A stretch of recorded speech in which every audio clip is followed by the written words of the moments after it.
away from it, didn't quite know what to do with that one. But he was reading an American medical journal at the time, and he found an Indian doctor had just done a research on 20 rats. We've got 20 rats. Every one of them was injected with aflatoxin because what was he trying to cause?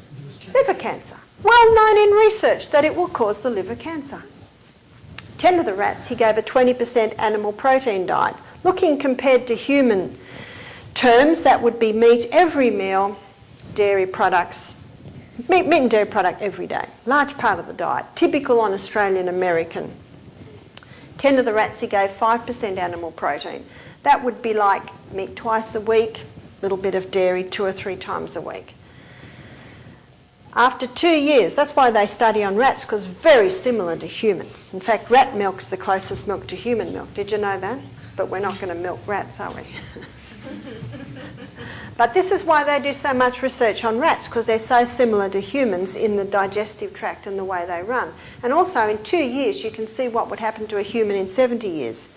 At the end of 2 years, the rats on the 20% animal protein, every one of them had liver cancer. Most of them were already dead. The rats on the 5% animal protein had no cancer at all. Wow. No cancer at all, and yet they were all injected with aflatoxin. You see, we can't get away from these so-called germs that jump on us all the day. Remember what Pasteur said? Bernard was right. It's not the germ, it's the terrain, the condition of the body. This really rocked the young Dr. Thomas Campbell. Years later, he did his own research on hundreds of rats. And he got the same results. Do you know, if you're familiar with research, you will never get those results. Do you know what the results are? 0% versus 100%. You will never get it. So it's a remarkable study.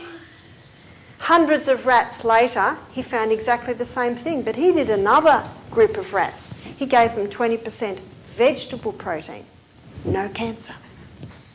Did you hear that? No cancer in 20% vegetable protein. And then he refined it right down, defined it down.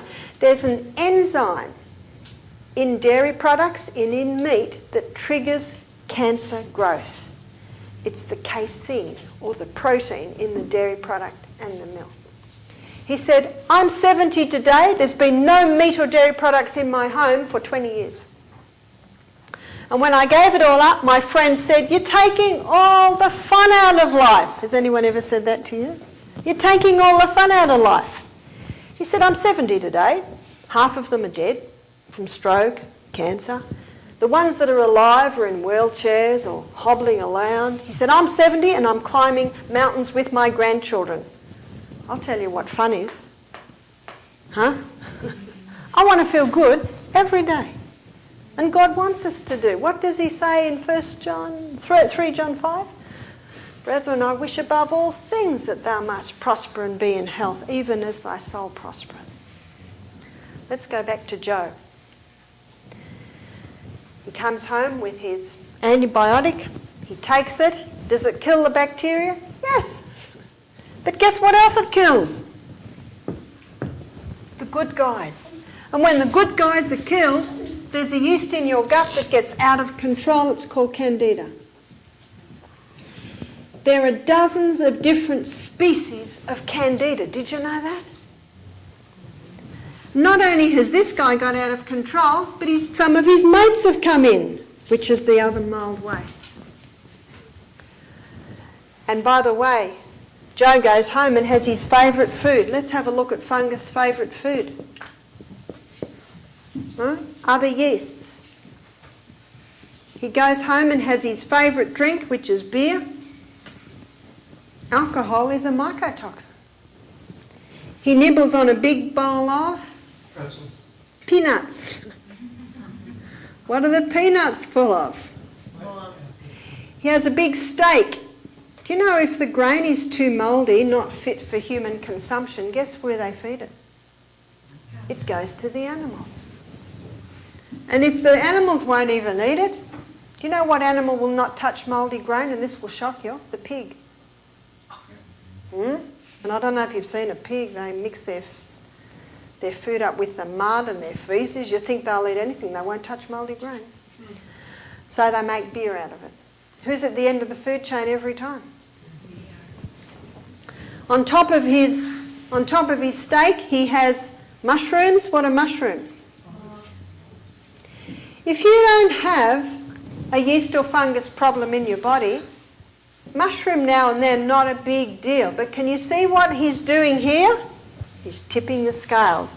And then he sprinkles all over the top of his meal blue vein cheese. What's the blue in the blue vein cheese? And then he finishes the meal with a great big bowl of ice cream with chocolate flavouring all over it. And he's had enough beer, so he washes it down with a big glass of Coke. Can you see what he's done? He's tipped the scales. He's feeling better, the cough's gone, but he wakes up a few days later, he has got tinea, athlete's foot, between his toes. It's wild. Itchy, red, he's got the worst jock itch he's ever had, right down to the middle of his thighs. He's red and raw, anal itch. Do you know where fungus loves to grow? In the dark, moist areas of the body. He goes back to the doctor. My cough's better, doc, but I've got another problem now. And he shows him. He's an old doctor. He still asks to look at the tongue. Remember when doctors used to look at the tongue? You know what the tongue should be? Nice and pink. He gets him to look at the tongue. It's thick white. You know what those white is? It's little fungus buds. So it's a good sign. As the fungus clears up, the tongue should clear up. Chinese doctors, I think, still look at the tongue. The doctor knows what the problem is because he knows. He's done pharmacology. He knows where the antibiotics came from. So he gives him nystatin, which is actually a mycotoxin which will kill off other funguses. Now the fungus mutates in the body. This happens about 5 or 6 times a year. After about 4 years, Joe's coughing up blood. Goes to the doctor, does an x-ray, got a mass on his chest, in his lungs. Does a biopsy, he's got cancer. He's rocking and reeling with the information because what is the suggested treatment for cancer today?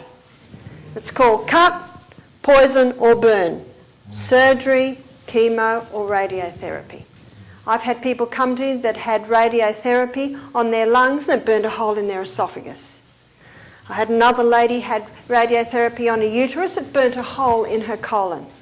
It's almost like a shotgun approach. Let's hope we get all the cancer cells. It will kill off cancer cells, but these cancer cells are in the middle of living human beings with cells that can get killed too. Whoa.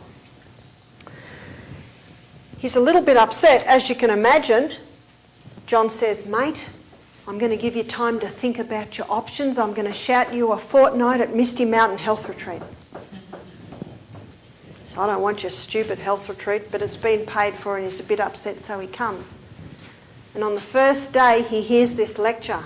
The light bulb goes off. He comes to me and he says, Barbara, I'm going to throw my smokes in your fire. See, we don't have electricity, we have a fuel stove. And the cigarettes go in the fire. He starts walking. He starts drinking his water. And this afternoon I'm going to share with you the program that Joe would go on. And he recovers.